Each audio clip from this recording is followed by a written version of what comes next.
We built this city on rock and roll. Built this city. We built this city on rock and roll.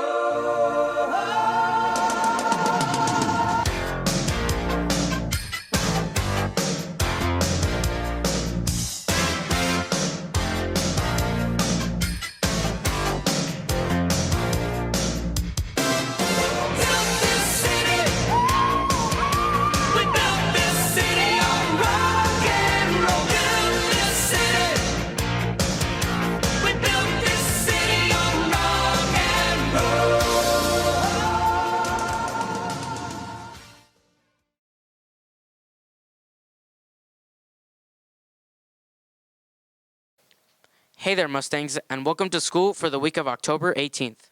Let's start off the week with the Pledge of Allegiance. I pledge allegiance to the flag of the United States of America and to the republic for which it stands, one nation, under God, indivisible, with liberty and justice for all.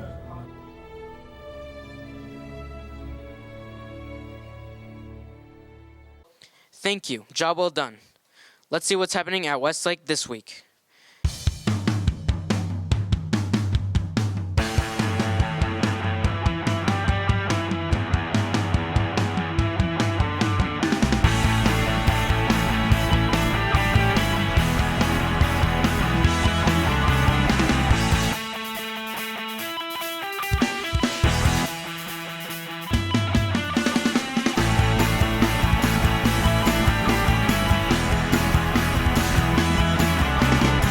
Thank you. That was great.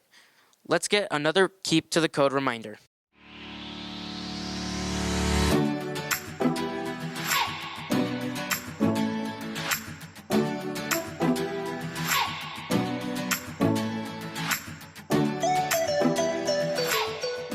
Hello, Westlake students. Your safety is of the utmost importance to us. It's very important that you feel safe coming to and from school, as well as while you're here at school.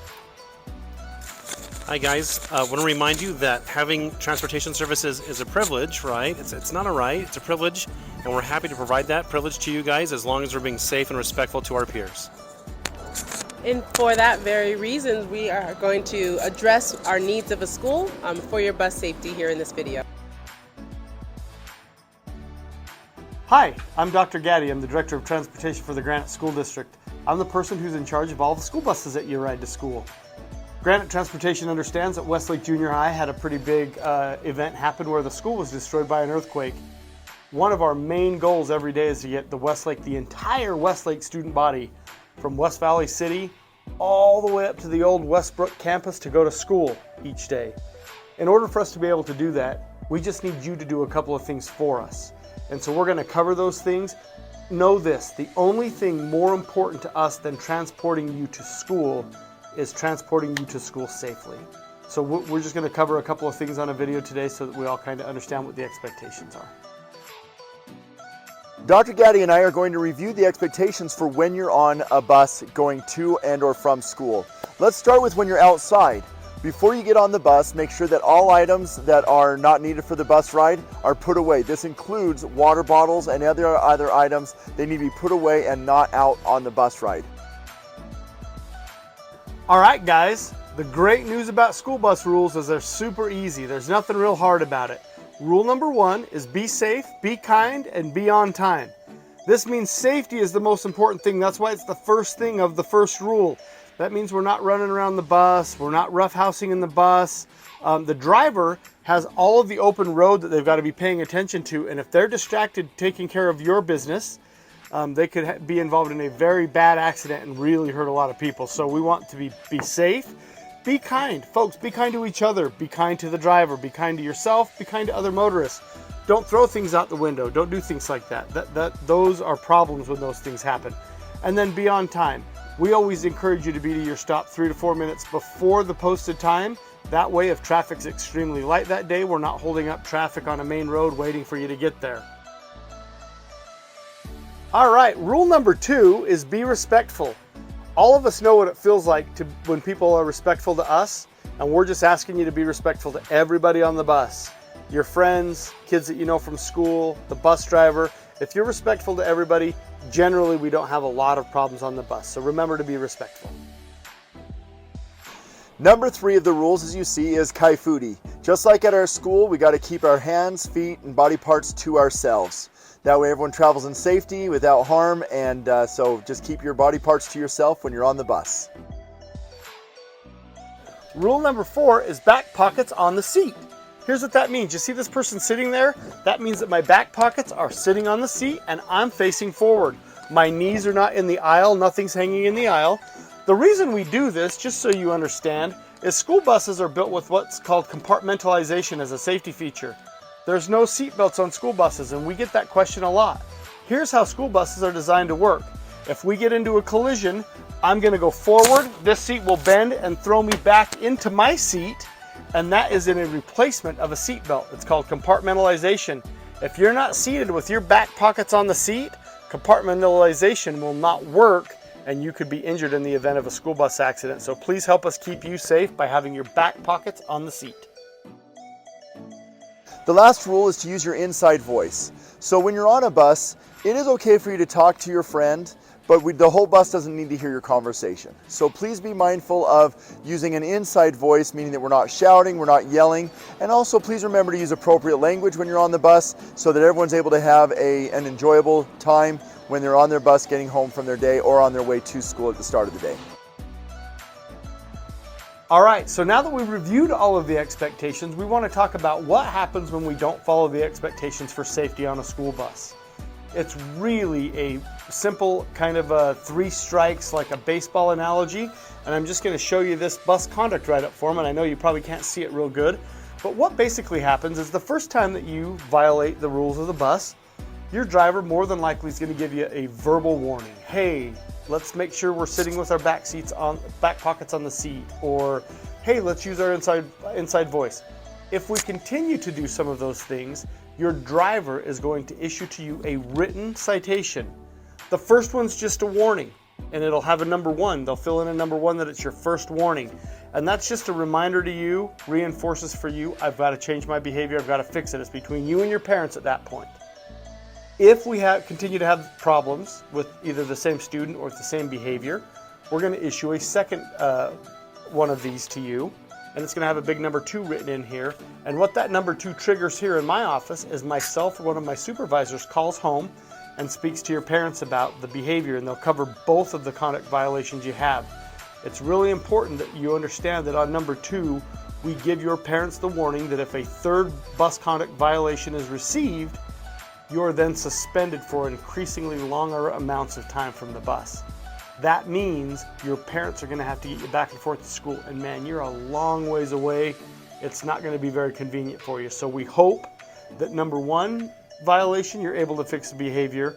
At the very least, number 2 violation, you're able to fix the behavior, because starting on violation number 3 and going forward, the suspension goes from 3 days to 4 days to 5 days off of the bus.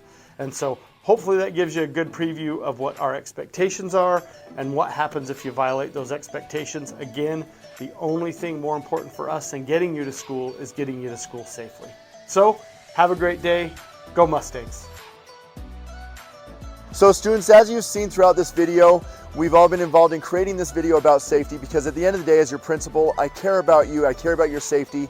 I want you to be at school. I want you to be able to travel to and from school safely and also in a way that is pleasant, that you're not in danger or uncomfortable as you're coming to school. So please be courteous to one another.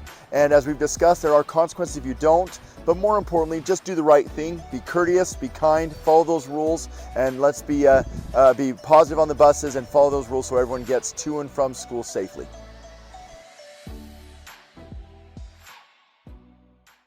Thanks for that code reminder. Let's find out about College Week. Hey Mustangs, it's College Week. Woo! We are your counselors, and we're here to talk a little bit about some of the fun things we have planned this week for our College Week. All right, so today, Tuesday, you are going to see some little Easter eggs like this hidden in your classrooms, in the library, maybe outside at lunch, in the cafeteria. They have inside of them a question about college stuff. If you get one of these, read the question. If you don't know the answer, find the answer. Look it up on your phone, ask your teacher, ask your friend, and then if you come find us outside at lunchtime and you can answer the question, we will give you a treat. Also, one of these per person, so if you've already found one, let your friend find one. And Wednesday is our photo booth day at lunch. And we will also, would also like you to wear your college gear. On Thursday, we will be outside during the lunches doing college trivia. So this is what's really important. When you go to your classes this week, check out right by your teacher's doors. We've got great information on all your teachers about what college they went to, what advice they would give, and we're going to base those college trivia questions on their answers. So make sure you read through that carefully, and don't be afraid to ask your teachers about their experience with college. And then finally on Friday, we will have our college tug of war outside.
That's it for us. Thanks for watching.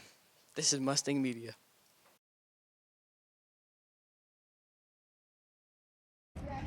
Hey guys! What song are you guys listening to? Oh my god, I love this trend. We're listening to Spirit Week by Westlake. Hey there, Mustangs! Join us October 24th for Spirit Week, where you will dress up, have fun, and much more. Here are some examples.